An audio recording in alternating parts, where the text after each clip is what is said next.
ఇస్సాకు కాలంలో కరువు.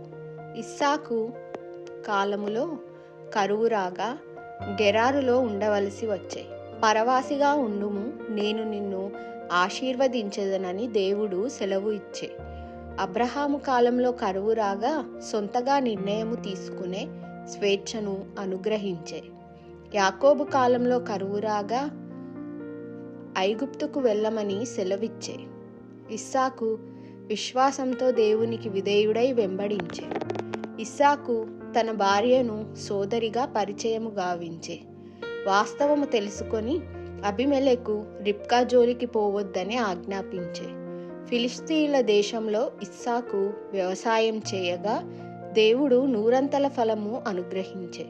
ఇస్సాకు అభివృద్ధిని గాంచే. అబీమెలెకు ఇస్సాకును పంపించే. ఇస్సాకు గెరారు లోయలో జీవితమును ప్రారంభించే. అబీమెలెకు సమాధానమునకు సూచనగా ఇస్సాకుతో ఒప్పందము గావించే. ఏశావు తన 40వ ఏట అన్యస్త్రీలను వివాహము చేసుకుని వారి వలన ఇస్సాకు రిబ్కాలకు కలహములు పెరిగి పలు రీతుల పరితపించే.